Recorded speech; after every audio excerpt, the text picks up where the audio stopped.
അസ്സലാമു അലൈക്കും വറഹ്മത്തുള്ളാഹ്. 5ാം ക്ലാസ്സിൻ്റെ ദുറൂസുൽ ഇഹ്സാനിലെ ഒന്നാമത്തെ പാഠം അൽ ഇഖ്ലാസ്. ഇന്ന് നമ്മൾ ചർച്ച ചെയ്യുന്നത് ഒന്നാമത്തെ പാഠമായ ഇഖ്ലാസിനെ കുറിച്ചിട്ടാണ്. അപ്പോൾ നമുക്ക് പാഠഭാഗം വായിച്ച് അതിൻ്റെ തദ്രിബാത്തൊക്കെ നോക്കാം. ബിസ്മില്ലാഹിർ റഹ്മാനിർ റഹീം. ആത്മാർത്ഥത. നമ്മൾ ചെയ്യുന്ന കർമ്മങ്ങളിലൊക്കെ ആത്മാർത്ഥത വേണം. ഇഖ്ലാസ് എന്നാൽ ആത്മാർത്ഥത എന്നാണ്. നമ്മെ സൃഷ്ടിച്ച് പരിപാലിക്കുന്ന റബ്ബിന്റെ പ്രീതി മാത്രം ആരാധന കൊണ്ട് ഉദ്ദേശിക്കലാണ് ഇഖ്ലാസ്. എന്താണ് ഇഖ്ലാസ്? നമ്മെ സൃഷ്ടിച്ച് പരിപാലിക്കുന്ന റബ്ബിന്റെ പ്രീതി മാത്രം ആരാധന കൊണ്ട് ഉദ്ദേശിക്കലാണ് ഇഖ്ലാസ്. നമ്മളെ സൃഷ്ടിച്ച് പരിപാലിക്കുന്ന റബ്ബിന്റെ തൃപ്തി മാത്രം ആരാധന കൊണ്ട് ഉദ്ദേശിക്കലാണ് ഇഖ്ലാസ്. നമ്മുടെ സർവ പുണ്യകർമ്മങ്ങളും റബ്ബിന്റെ പ്രീതി ലക്ഷ്യമാക്കി മാത്രമായിരിക്കണം. സർവ പുണ്യകർമ്മങ്ങളും, എല്ലാ നല്ല കർമ്മങ്ങളും റബ്ബിന്റെ പ്രീതി ലക്ഷ്യമാക്കി മാത്രമായിരിക്കണം. നമ്മുടെ നിസ്കാരവും മറ്റും മാതാപിതാക്കളുടെ പ്രഹരത്തിൽ നിന്ന് രക്ഷപ്പെടാൻ വേണ്ടി ആവരുത്. അള്ളാഹു പറയുന്നു, വമാ ഉമിറു ഇല്ലാ ലിയഅ്ബുദുല്ലാഹ മുഖ്ലിസീന ലഹുദ്ദീൻ. ആരാധന കൊണ്ട് അള്ളാഹുവിന്റെ പ്രീതി മാത്രം ലക്ഷ്യമാക്കാനല്ലാതെ അവർ കൽപ്പിക്കപ്പെട്ടിട്ടില്ല. അപ്പോൾ എന്ത് ചെയ്യുകയാണെങ്കിലും അതിന് അള്ളാഹുവിന്റെ പ്രീതി മാത്രമാണ് ലക്ഷ്യമാക്കേണ്ടത്. നമ്മുടെ അമലുകൾ ജനങ്ങൾ കാണാനോ അവരുടെ പ്രശംസ നേടാനോ ആയിരിക്കരുത്.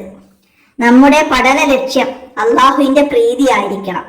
സൈനുദ്ദീൻ മഖ്ദൂം റളിയല്ലാഹു അൻഹു പറയുന്നു, എന്താണ്? അഖ്ലിസ് വദാഅൻ ലാ തുരീദ ബിതാഅത്തിൻ ഇല്ല തഖർറുബ മിൻ ഇലാഹിക ദിൽകിലാ. എന്താണ് സൈനുദ്ദീൻ മഖ്ദൂം റളിയല്ലാഹു അൻഹു പറഞ്ഞത്? അള്ളാഹുവിന്റെ പ്രീതി മാത്രം ഉദ്ദേശിക്കുക എന്നത് ഉന്നത സ്ഥാനത്തുള്ള ഇഖ്ലാസാണ്. അള്ളാഹുവിന്റെ പ്രീതി മാത്രം ഉദ്ദേശിക്കുക എന്നത് ഉന്നത സ്ഥാനത്തുള്ള ഇഖ്ലാസാണ്. അള്ളാഹുവിന്റെ പ്രതിഫലവും ശിക്ഷയിൽ നിന്നുള്ള മോചനവും ആഗ്രഹിച്ചുകൊണ്ടുള്ള ഇബാദത്ത് 2ാം സ്ഥാനത്തുള്ള ഇഖ്ലാസാണ്. ദുനിയാവിൽ ജനങ്ങളെ തൊട്ട് ഐശ്വര്യവാനാകണമെന്ന ലക്ഷ്യത്തോടെ സൽക്കർമ്മം ചെയ്യൽ 3ാമത്തെ സ്ഥാനത്തുള്ള ഇഖ്ലാസാണ്. നമ്മൾ 1ഉം 2ഉം സ്ഥാനങ്ങൾ നേരത്തെ പറഞ്ഞു. അപ്പൊ 3ാമത്തെ സ്ഥാനത്തുള്ള ഇഖ്ലാസാണ് എന്ത്? ദുനിയാവിൽ ജനങ്ങളെ തൊട്ട് ഐശ്വര്യവാനാകണമെന്ന ലക്ഷ്യത്തോടെ സൽക്കർമ്മം ചെയ്യല്. അത് 3ാം സ്ഥാനത്തുള്ള ഇഖ്ലാസാണ്. അതിൽ പെട്ടതാണ് എന്ത്? ദാരിദ്ര്യം വരാതിരിക്കാനായി എല്ലാ രാത്രിയിലും സൂറത്തുൽ വാഖിയ ഓതല്. 40 ദിവസം ഇഖ്ലാസോടുകൂടി അമലുകൾ ചെയ്താൽ ഹിക്മത്തുകളുടെ അരുവികളെ അവന്റെ ഹൃദയത്തിൽ നിന്ന് നാവിലേക്ക് അള്ളാഹു വെളിവാക്കുമെന്ന് ഹദീസിൽ വന്നിട്ടുണ്ട്. എല്ലാ അമലുകളും ഇഖ്ലാസോട് കൂടി ചെയ്യാൻ അള്ളാഹു നമുക്ക് തൗഫീക്ക് നൽകട്ടെ. ആമീൻ. നമുക്കിനി അതിന്റെ തദ്രിബാത്ത് നോക്കാം. തദ്രിബാത്തിലെ ഉത്തരങ്ങളൊക്കെ നമുക്ക് എഴുതാം.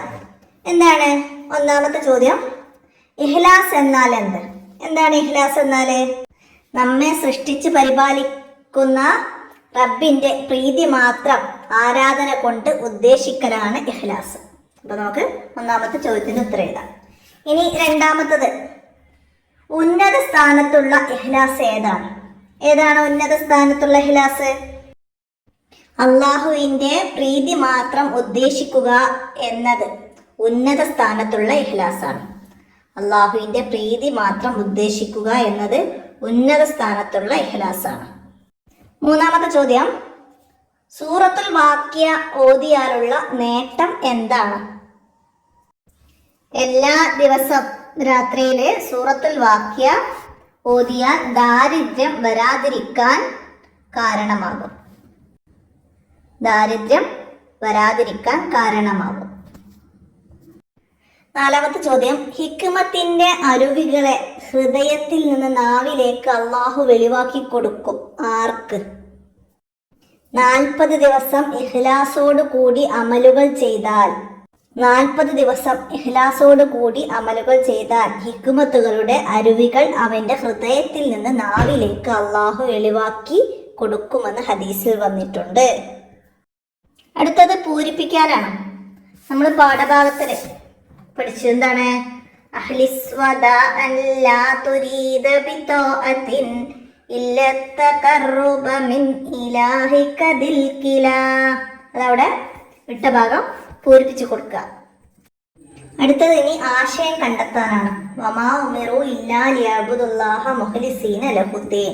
പാഠഭാഗത്തില് ഒരു ബ്രാക്കറ്റ് ആയിട്ട് നമുക്ക് തന്നിട്ടുണ്ട്. എന്താണ്?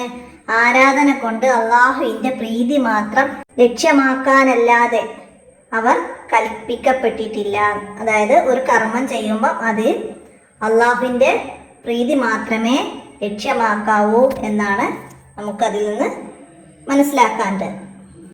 അപ്പം ഇത്രയാണ് നമുക്ക് ഒന്നാമത്തെ പാഠമായ അൽ ഇഖ്ലാസ് എന്നതിൽ നിന്ന് മനസ്സിലാക്കാനുള്ളത്. അപ്പം എല്ലാവരും മനസ്സിലാക്കി ഉപകാരപ്പെടുത്തുക.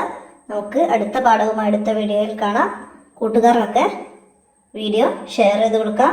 എന്തെങ്കിലും തെറ്റുകളൊക്കെ വരികയാണെങ്കിൽ കമൻ്റായിട്ട് അറിയിക്കണം. അസ്സലാമു അലൈക്കും വറഹ്മത്തുള്ളാഹി.